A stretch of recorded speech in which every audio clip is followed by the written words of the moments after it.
Hey you guys, this is Rafael from Relics.com. We're going to do this again. What are you talking about?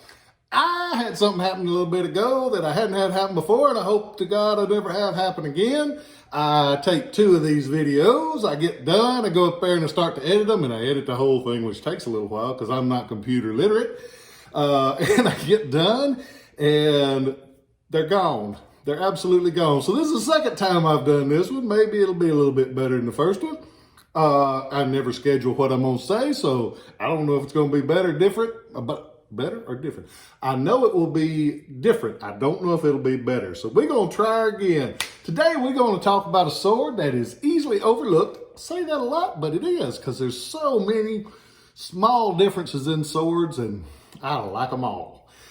We're going to talk about the Type 1, like this, artillery sword that was made by the famous Ames company in Chicopee, Massachusetts. The swords themselves, they're officially known as the Model 1840 Type 1 artillery sword used by the U.S. artillery. These swords were patterned after the French light artillery. Why would they have patterned them after the French artillery? Because 1840, Nathan Ames, the owner of the Ames company, goes to Europe and he looks around at what they're using because it's state of the art, everything they're using. We pattern a lot of our stuff after. Matter of fact, 2 of the very early artillery sword contracts for swords like these were imported from Solingen, Germany.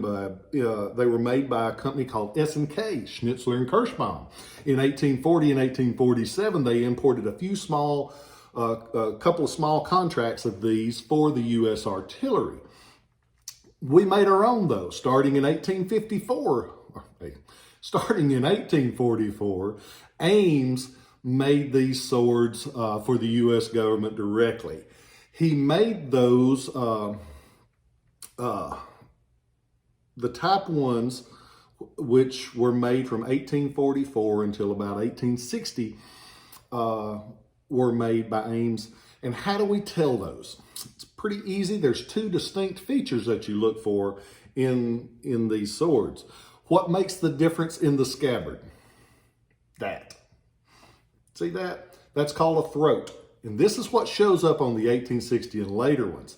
It's actually just a piece that goes on the top of the scabbard to make a more snug fit with the sword once it's in it. The earlier models do not use that throat. What do? They have a raw edge up at the top, meaning that there's no finishing to it. And on the inside of it, it has a spring that was held in place by a rivet. As you can see, this one has the rivet, but it's missing that little spring, which happens a lot, which is probably one of the reasons they go to this. It makes a little easier to stay in place, and it's more just worked a little better. So you see that on the scabbard. What about the guard? Is the guard any different on a Type 2 than a Type 1? Why, yes it is. I'm glad you asked.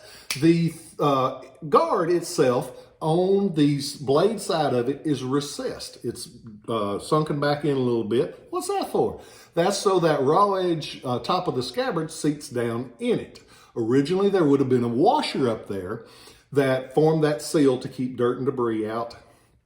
But most always that thing's missing.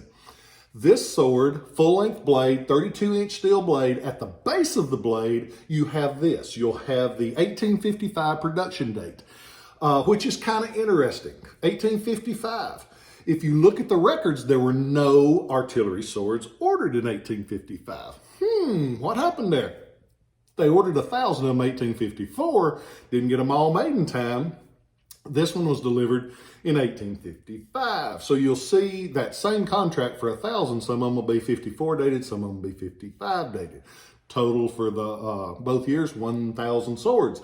How many did they make overall? I'm glad you asked. Y'all got all the right questions today. They made 24,602 of these total. About 18 or a little over 17,000 were made with the Type 2 using the throat. The Type 1 are tougher to find. They'll be the earlier dates. Only 1,000 of these delivered 1855.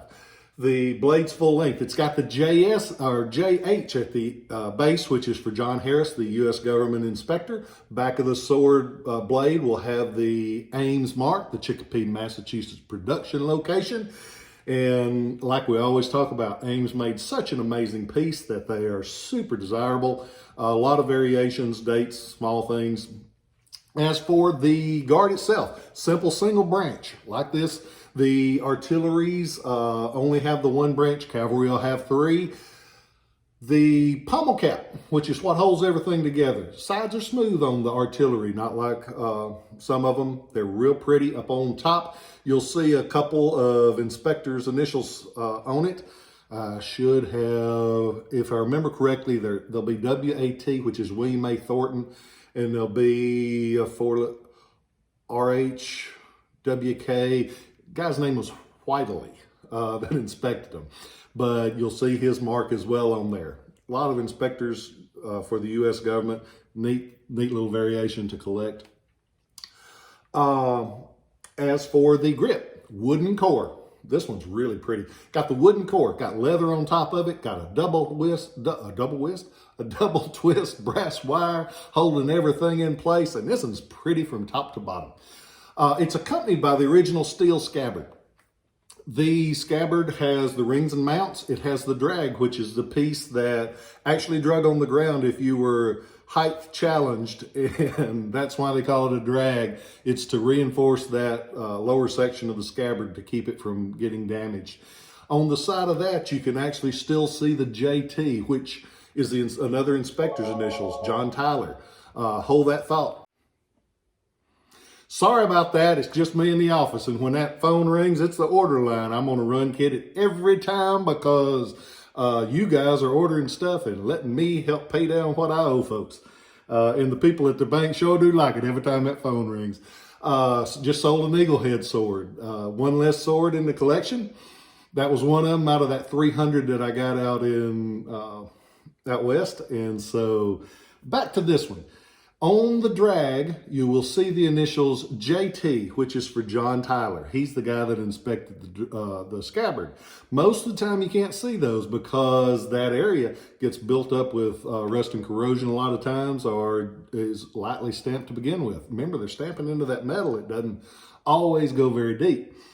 This one's got an original scabbard, original grip, original full-length blade, real pretty sword. You can see it from every angle. I've got it on the website. Go on there and check it out. It's a neat piece, be a great addition to any collection. I hope you guys are doing well. I had sad news yesterday. A friend of mine that was one of the first guys that got me into collecting, and his wife was so sweet. She would show up and would bring cookies to the shows. Just a great person. She passed yesterday. She'd been sick for a while, but I'm thankful that she's not hurting anymore. But she had a saying, and I've had it in my mind ever since I got the call. She said, how did she word it? I only do these for family and those that I love. When she'd bring me the cookies, and she says, "You're not family." And so if you got somebody that's been sick, I know everybody's had a lot of people lately that I don't think I've ever heard so many people losing people. If you got somebody that's elderly and not doing too well, or even if they're doing well, hell, long distance is free. Give them a call, check on them, tell them hi, and never forget to tell them that you love them. You might think they know it, but if they hear those words, they don't have a doubt. So give them a call, say, "Hey, I love you." I went down to see them the other day. They lived in Florida. And before I left, I said, "I just want y'all to know that I love you. Y'all have been so good to me. So don't waste an opportunity and regret it the rest of your life. Call them folks up, tell them you love them. Hell, if they say, 'Why'd you say that?' Tell them Rafael said to call and tell you that I love you. Because if you don't, you might not know it. And if the last word you ever hear out of my mouth are 'I love you,' hell, I'm okay with that. I love you guys, and I'll catch you next time. Thank you for watching. Thank you for sharing. Thank you for being good people.